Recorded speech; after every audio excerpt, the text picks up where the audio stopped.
You've probably seen the pictures, right? These huge military parades in North Korea. But there's this one figure, often just in the background, with this curious, enigmatic smile. Today, we're diving into the incredible rise of one of the most powerful and mysterious figures in politics right now, Kim Yo Jong. In the super controlled world of North Korea, she's everywhere. Like a shadow, always just a step behind her brother, the supreme leader, Kim Jong Un. And for the longest time, that's all the world really saw her as. Just his assistant, right? The helpful little sister. But the source material we're looking at paints a way different picture. Her role is so much more important than that. I mean, she's not just managing his image and security. Get this. She's the chief architect of his personality cult. She's the one meticulously crafting him into this godlike figure for the North Korean people. So yeah, beyond that quiet, smiling facade and way beyond the title of trusted advisor, experts have given her a much, much more chilling name. They're calling her the world's most dangerous woman. Okay, so who is the real Kim Yo Jong? Let's peel back the layers on this woman who might just be the next leader of North Korea. And more importantly, what could her role actually mean for the rest of the world? All right, her story, as you might guess, starts in total secrecy. She was born around 1987, the youngest daughter of the leader at the time, Kim Jong Un. And she grew up in this gilded cage, isolated luxury in a private compound, totally hidden from public view. So the source material says her really formative years were spent undercover in Switzerland. Can you imagine that? The kids of a brutal dictator living like they're just ordinary students, but with state security watching every single move?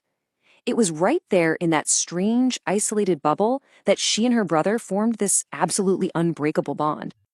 So after she gets back to North Korea, she finishes up a degree in computer science and then begins this quiet but very calculated climb up the ladder in the ruling Workers' Party.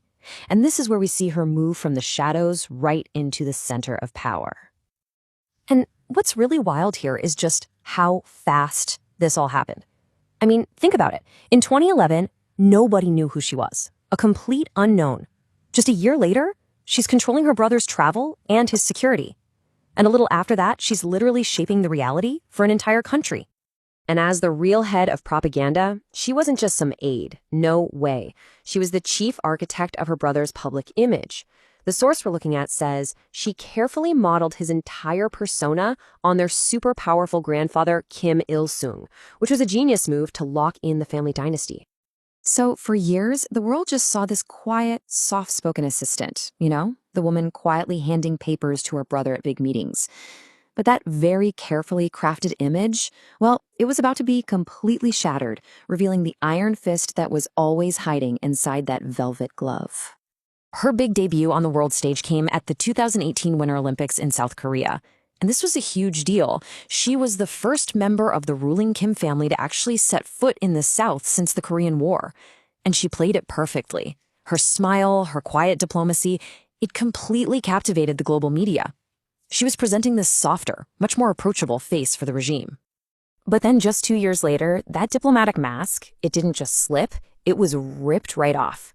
When her brother disappeared from public view in 2020 and all these rumors started flying that he was dead, she issued her first personal statement, and it was vicious. She called South Korea a frightened dog that only knows how to bark. The message couldn't have been clearer. I'm in charge now. And this really shows you the two faces of Kim Yo Jong, right? On one hand, you have the diplomat, the silent supporter who is making sure every photo op is perfect. And on the other hand, you have the ruthless enforcer, the true voice of the regime's anger. And according to the source, her power is built on a foundation of just absolute brutality. It actually connects her to some of the regime's most infamous purges, suggesting she was the mastermind behind the execution of her own uncle and was linked to the assassination of her half-brother. But her power isn't just about what she does, it's in what she says. As she stepped more and more into the spotlight, her words have become a weapon. And honestly, they're often even more aggressive and inflammatory than her brother's. Yeah, she has absolutely no problem directly insulting the leaders of the world's biggest superpowers. We're talking about language you almost never hear in international diplomacy. And when it comes to people she sees as traitors, her language is even more poisonous.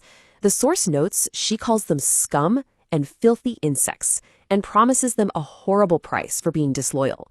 She has become the voice of the regime's absolute harshest threats. So where does that leave her now?